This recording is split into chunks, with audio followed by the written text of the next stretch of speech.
So if you've been following the development of the Midnight expansion, you will have seen that there's been pretty massive overhauls to every spec in the game, whether that be pruning of some abilities or just a massive reduction in different limited time procs you can get, or some specs getting way too dumbed down. There's been a lot of changes to our classes and specs going into this expansion. And then when you go take a look at the previous expansion that we're within, the big change when it came to specs and classes we got was the introduction of hero talents, which pretty heavily changed up how every spec in the game played, depending on what hero talents you chose. But in this video, I want to go over something that I think is looking more and more probable, and that's a bigger introduction of horizontal customization in our classes and specs in World of Warcraft. Because going into Midnight, we will now have two different systems that I think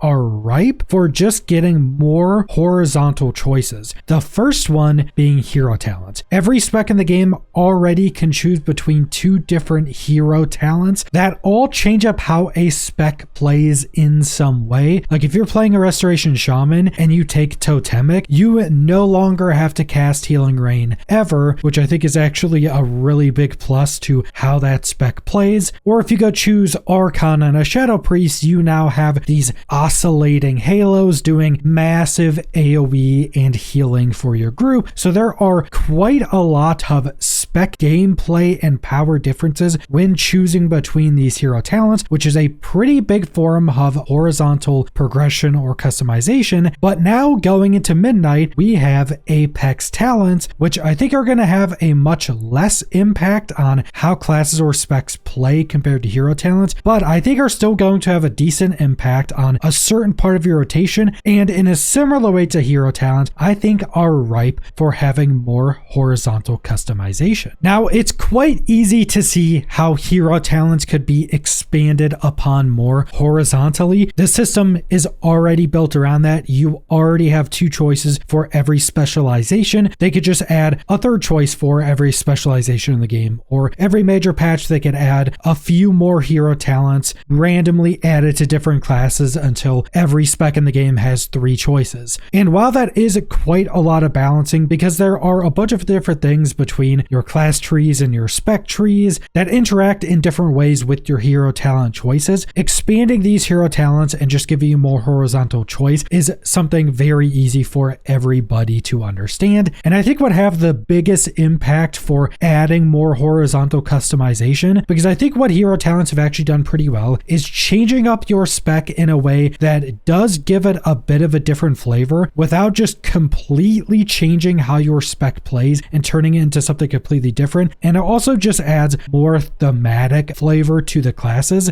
Like going back to a Shadow Priest, choosing Archon adds just a really thematic element to having these halos that go out, come back in, go out, come back in. It is a very different gameplay, and it almost feels like you're casting an ult when you use Halo with Archon, because there's just so much tied into that one ability, and you have so much of this throughout all of the other classes and specs. Like one of my personal favorites is going and playing either Protection or Fury Warriors and choosing Mountain Thane, and now you just get to be spamming out these lightning bolts. You get to be doing these thunderclaps that have this lightning effect on them. You have this tied into avatar, so now you're like a lightning avatar. You just feel more like a thunder god using Mountain Thane, and it does actually change up your gameplay. More specifically with Fury, instead of using Whirlwind, you now never cast Whirlwind and you replace it with Thunderclap for your AoE and for allowing your other abilities to cleave. So it has a pretty big rotational change, but it also has a really big thematic change. So I think that's what hero talents do really well, and I think just adding more hero talents to give more horizontal choice will just be a win. But then we have something that I don't think has been talked about near as much, and it makes sense why, because these are much less substantial than hero talents, and these are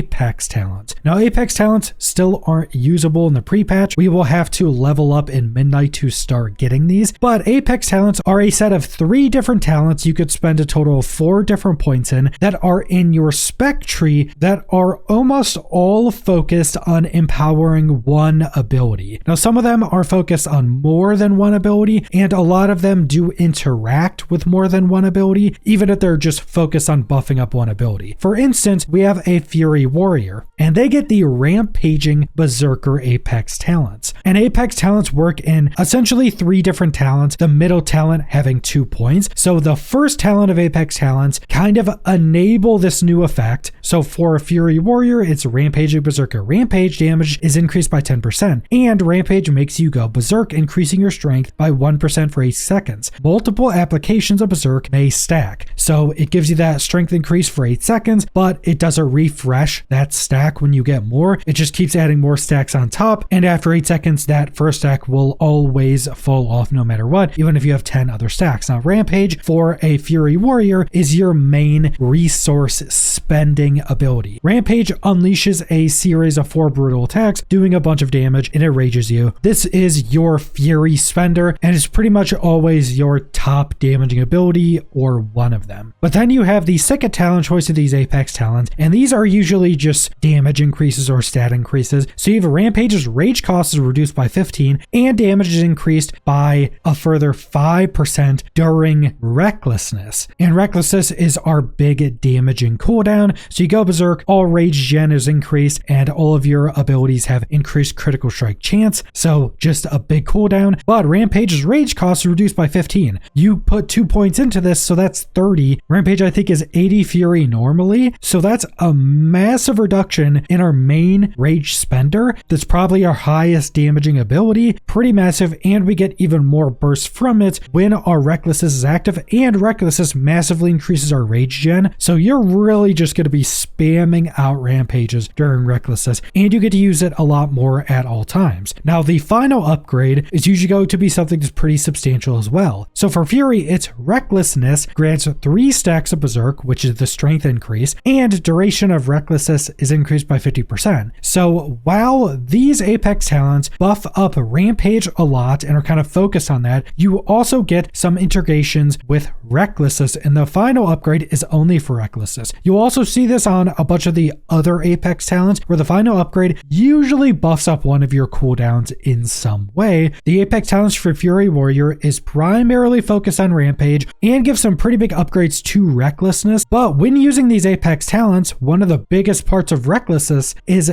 now massively buffing up your Rampage even more than you would normally be getting. So these Apex talents are really focused on Rampage and secondarily focused on Recklessness. But imagine having a different choice of Apex talents like we have with hero talents. One of the main abilities for a Fury Warrior is Bloodthirst. It does damage, it restores some of your health, it generates you rage and has a chance to enrage you, and there are a bunch of other talents that work with Bloodthirst. Ones that increase your critical strike chance, ones that give you a chance to bleed enemies that heal you when you crit them with Bloodthirst. Now imagine instead of choosing the Rampage Apex talents, you just have a few other options for Apex talents, and one of them massively buff up Bloodthirst. Like maybe now it gives you a guaranteed chance to enrage and has increased crit chance or something like that. Then maybe the stat increases just gives it a chance to double the rage generation and double the restoring of the health that it gives you. That could be a cool defensive aspect tied into this for a little bit of additional healing. And then maybe the final upgrade makes it have no cooldown when Recklessness is active or something like that. So now once you're in your Recklessness, you would basically just be spamming Bloodthirst over and over and over again, and that would change up your rotation, give you a bunch of upgrades on an ability to more focus your specialization into that ability. And you could do this with just tons of different abilities throughout every spec in the game. And I think this could also help shore up an issue that a lot of people have with rotational abilities in World of Warcraft, and that's that a lot of rotational abilities in WoW don't do a ton themselves. It usually requires a bunch of different talent choices or a bunch of different procs to make something like Bloodthirst be super valuable. just kind of baseline effects of some of these rotational abilities usually aren't super strong, but imagine having a bunch of different Apex talents that you could switch between that could buff up one of those rotational abilities and also interact with other abilities in that spec. That could be really cool. That could give you a bunch of different horizontal customization to kind of choose your Apex talents, choose what abilities you want to buff up. If you chose the theoretical Apex talents that buff up Bloodthirst, you would more than likely change up your overall talents. You would want to take anything that buffs up Bloodthirst because now you have so much buffs into it. It's much more usable. You're going to want to use it a lot more. And then you would have that effect on Recklessness that it has no cooldown. So any of the other talents you take that buffs up Bloodthirst would just give you even more bonuses when Recklessness is active. So there's so much they could do with that because these Apex talents are primarily focused on buffing one ability, even though most of them do secondarily buff up another ability, usually a cooldown. So I very much hope that in the future of World of Warcraft, going into the Last Titan and going into future major patches, I hope they start adding more hero talent choices and more Apex talent choices to give much more horizontal progression. Because I think one other thing this would do is actually allow people to more create their own builds. I think this has actually been an issue in World of Warcraft for probably like a decade now, where you basically don't get to create your own build in this game. You kind of do in PvP and much more in PvP, but if you're doing PvE, you really don't get to create your own build. Like if you go on YouTube and just look up build guides for World of Warcraft, build guides on say YouTube are not very common or super popular in World of Warcraft. But if you go to like most other RPGs, you go to looter shooters, ARPGs, even other MMOs, build guides are legitimately one of the main things of content creation for those games. And that obviously extends just to normal players. Being able to cook up your own build is just much more fun than always just copying the build from Wowhead or Icy Veins or something, and maybe switching out one or two talents when you feel like you need to. Adding much more horizontal progression, I think allows for a lot more customization. But that's all I want to go over, so thanks for watching.